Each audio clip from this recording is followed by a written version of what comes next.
How solar power plants in orbit could provide electricity to Earth. Solar cells in orbit could capture sunlight that isn't filtered by the atmosphere. A scheme to gather solar energy from space and use microwaves to broadcast it to Earth seems too good to be true. But according to Martin Soltau, co-chairman of the Space Energy Initiative (SEI), a partnership of business and academia, it might occur as soon as 2035. A constellation of extremely large satellites will be launched into a high Earth orbit as part of the Cassiopeia project, which is being worked on by SEI. The satellites would capture solar energy once they were in place and send it back to Earth. According to him, the potential is almost limitless. In principle, it might supply all of the world's energy in 2050, he argues. The Sun has a huge energy reserve, and there is enough space in orbit for satellites powered by solar energy. More energy is received annually in a small area of geostationary Earth orbit than is anticipated to be used by all of humanity in 2050, says Mr. Soltau. Following an engineering study undertaken by firm Fraser-Nash that determined the technology was practicable, the UK government approved $3.35 million in financing for space-based solar power (SBSP) projects earlier this year. SEI wants to take home a sizable portion of that cash.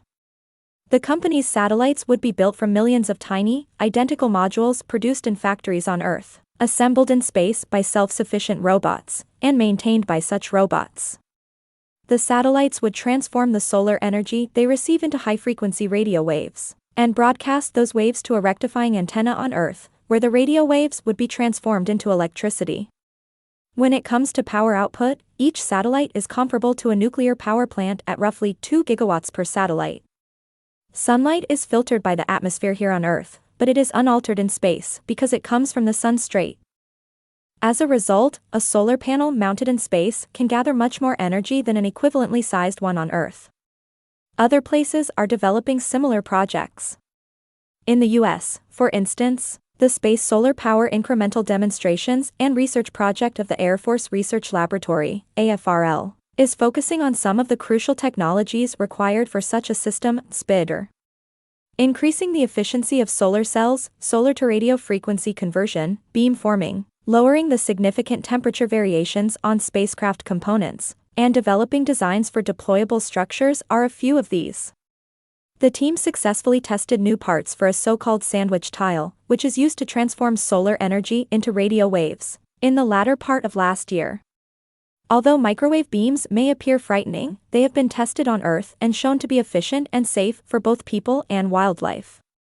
According to Mr. Soltau, the beam is microwave-based, making it similar to the constant Wi-Fi we use. It also has a modest intensity, roughly 1/4 that of the noon sun. This is around 1/4 of the 1,000 watts per square meter that you would receive if you were in the desert on the equator, or about 240 watts per square meter. In that sense, it is safe by nature. There are still possible issues, even though many of the main obstacles have already been overcome. According to Dr. Jovana Radulovic, a thermodynamics lecturer at the University of Portsmouth who specializes in renewable energy systems, my perspective on this is that we want to think the technology is there, but it's not yet ready for us to begin on a project of such complexity. She raises the argument that deploying several solar panels into space would be costly and produce a lot of carbon dioxide, considering that any project would require hundreds of launches. But there is reason to be upbeat. According to a University of Strathclyde environmental estimate of the Cassiopeia project, the whole carbon footprint, including launch, might be as little as half that of terrestrial solar, at roughly 24 grams of carbon dioxide per kilowatt-hour.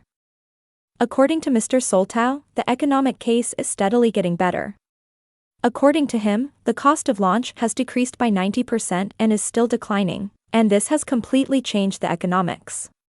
Second, there have been some significant improvements in the architecture of solar-powered satellites, resulting in a much more modular construction that increases durability and lowers production costs. Thirdly, robots and autonomous systems have made significant strides. SEI is seeking to entice private investment for some of the technologies linked with the UK government's meager support. Dr. Radulovic cautions that the suggested timescale might be too ambitious. There is, she asserts, no reason why we couldn't have the system up and running as smaller pilot projects soon, with sufficient investment and concentrated work.